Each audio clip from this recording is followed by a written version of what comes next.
unus vobiscum.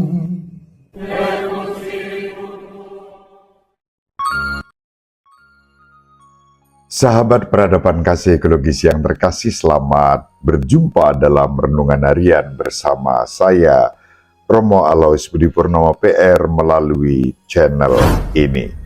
Semoga panjenengan selalu sehat, tetap semangat tanpa sambat, dan selalu bahagia, kebahagiaan yang bersumber dari Tuhan Allah kita. Mari kita awali perjumpaan kita dengan bersatu di dalam doa. In nomine Patris et Filii et Spiritus Sancti.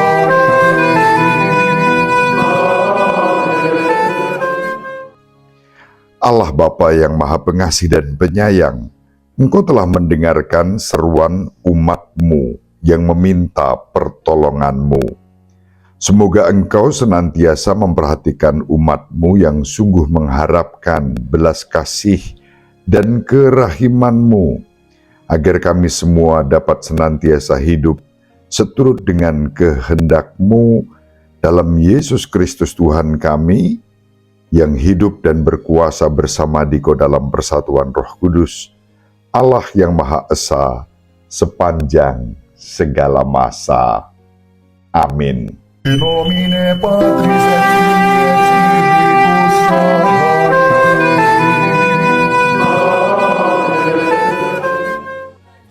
Sahabat peradaban kasih ekologis yang terkasih, mari kita baca Injil Matius. Kali ini kita akan membaca Injil Matius bab 7 ayat 6 dilanjutkan ayat 12 sampai 14.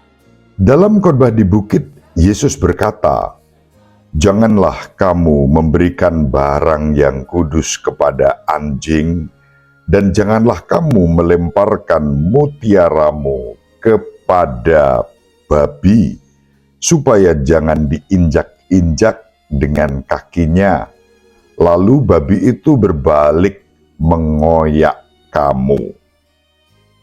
Segala sesuatu yang kamu kehendaki diperbuat orang kepadamu, perbuatlah demikian juga kepada mereka. Itulah isi seluruh hukum Taurat dan kitab para nabi. Masuklah melalui pintu yang sempit itu, karena lebarlah pintu dan luaslah jalan yang menuju kebinasaan, dan banyak orang telah masuk melalui pintu dan jalan itu. Tetapi sempitlah pintu dan sesaklah jalan yang menuju kehidupan, dan sedikitlah orang yang menemukannya." Demikianlah sabda Tuhan. Terpujilah Kristus. Sahabat peradaban kasih ekologis yang terkasih, dalam Injil Matius bab 7 yang kita baca pada hari ini, dan sejak pada ayat yang pertama dari bab 7, Yesus mulai mengakhiri khotbah di bukit dengan serangkaian wawasan dan ajaran tentang bagaimana kita seharusnya hidup dalam kerajaan Allah.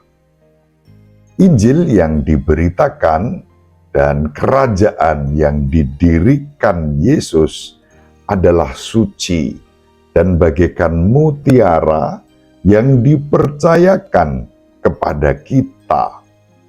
Maka kita diajak oleh Tuhan kita Yesus Kristus untuk tidak menyalahgunakan anugerah ini, anugerah kerajaan Allah yang laksana mutiara, apalagi menyia-nyiakannya. Itu yang dimaksudkan ketika Yesus bersabda, "Janganlah kamu melemparkan mutiaramu kepada babi, atau memberikan barang yang kudus kepada anjing." Sahabat peradaban kasih ekologis yang terkasih, Kita tidak boleh mencemarkan apa yang sakral. Hal-hal yang sakral kita persembahkan kepada Allah. Yesus merangkum ajarannya dalam khotbah di bukit dengan yang disebut aturan emas. Lakukanlah kepada orang lain apapun yang kamu ingin mereka lakukan kepadamu. Kadang-kadang kita itu hanya minta, menuntut, padahal kita dipanggil juga untuk memberikan yang terbaik. Contohnya, kalau kita ini katakanlah bagian dari satu komunitas tertentu atau perusahaan tertentu. Ambillah contoh kita menjadi karyawan. Sebagai seorang karyawan, karyawati, tentu kita dipanggil untuk memberikan yang terbaik sebagaimana diatur yang menjadi komitmen di dalam komunitas itu. Kalau kita bekerja tidak sesuai dengan harapan, ya lalu kita akan ditegur. Dan kalau kita ditegur, tidak usah baper, tidak usah menjadi marah, tidak usah kemudian tersinggung. Teguran itu sesuatu yang baik, masih mending ditegur. Coba kalau kemudian dicuekin, dibiarin aja, sudahlah semau lu aja, disekarep begitu, rasanya justru menjadi tidak nyaman. Teguran tentu pertama kali ketika ditegur mungkin merasa tidak enak, tidak nyaman. Tapi kan itu bagian dari proses untuk membina, mendidik, mengarahkan supaya kita menjadi orang yang benar. Kalau kita benar nggak akan ditegur. Kalau kita baik dalam mengerjakan tanggung jawab kita, nggak akan kita ditegur. Bisa jadi malah diberi hadiah. Maka ada yang namanya reward and punishment. Ada yang namanya hadiah, ada teguran, hukuman. Nah, kalau kita sampai ditegur itu sudah kebangetan.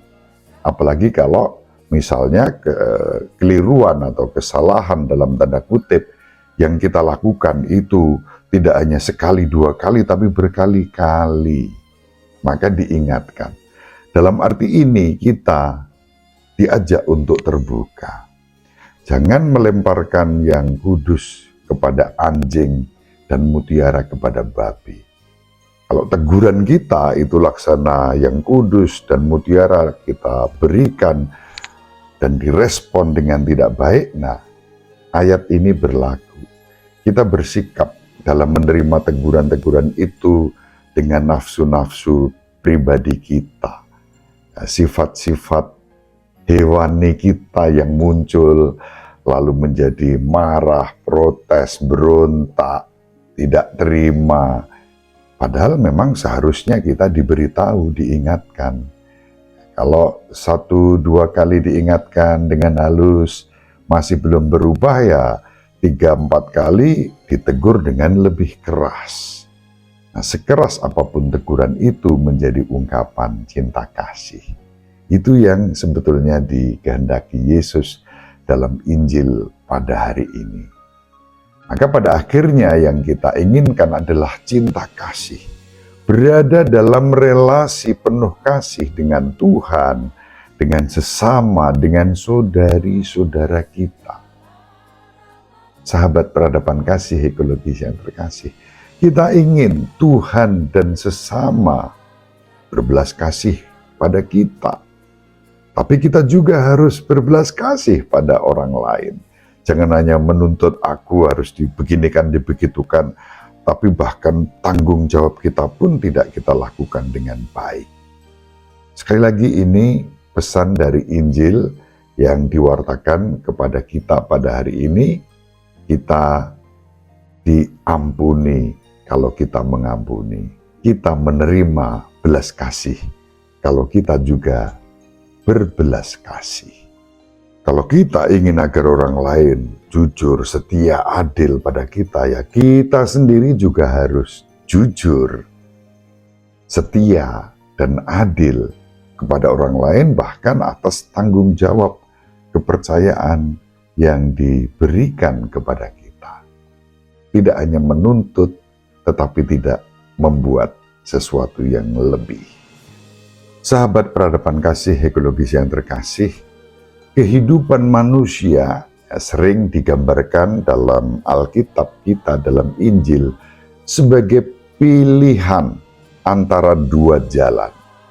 Misalnya kisah Adam dan Hawa adalah pilihan antara mengasihi dan menaati Tuhan atau memberontak, melawan, menyerang kebaikan dengan mengikuti kemauan setan. Memilih kehidupan atau kematian, kebaikan atau kejahatan. Kalau kita membaca kitab Ulangan, Nabi Musa menempatkan bangsa Israel di hadapan kematian dan kesengsaraan, kehidupan dan kebahagiaan, antara berkat dan laknat, antara kebahagiaan dan kutukan. Itu bisa dibaca dalam kitab Ulangan bab 30 ayat 1-5. Dan Nabi Musa mengajak umatnya untuk memilih yang positif, yaitu kehidupan, berkat, kebahagiaan. Yesus juga menggunakan gambaran dua jalan yang serupa, yang menuntun pada dua hasil yang berbeda. Ada gerbang yang lebar, ada gerbang yang sempit. Jalan menuju kehidupan itu sempit, berat, berjuang. Jalan menuju kebinasaan itu lebar, tapi membinasakan. Itu yang kita baca pada Injil hari ini. Dan sayangnya banyak yang justru memilih jalan yang lebar, yang gampang, yang mudah, berujung pada kehancuran dan kebinasaan. Mari kita saling mendoakan agar kita mampu mempersembahkan yang terbaik bagi Allah. Kita juga bertanggung jawab atas setiap karya, pekerjaan, pelayanan kita yang terbaik. Itulah persembahan kita bagi Tuhan. Semoga kita memilih jalan kehidupan dan bukan kematian. Ibu Maria dan Bapak Yusuf selalu mendoakan kita, panjenengan semua sahabat peradaban kasih ekologis yang terkasih bersama seluruh anggota keluarga dimanapun berada, dibimbing, dilindungi dan diberkati oleh Allah yang Maha Kuasa, Bapa dan Putra dan Roh Kudus. Amin. Terima kasih, salam sehat, tetap semangat tanpa sambat, selalu bahagia, kebahagiaan yang bersumber dari Tuhan Allah kita. Salve, shalom, salam sejahtera, berkah dalam. Sahabat peradaban kasih yang terkasih, sampai jumpa pada episode berikutnya. Terima kasih atas kebersamaan kita. Salam peradaban kasih ekologis, berkah dalam.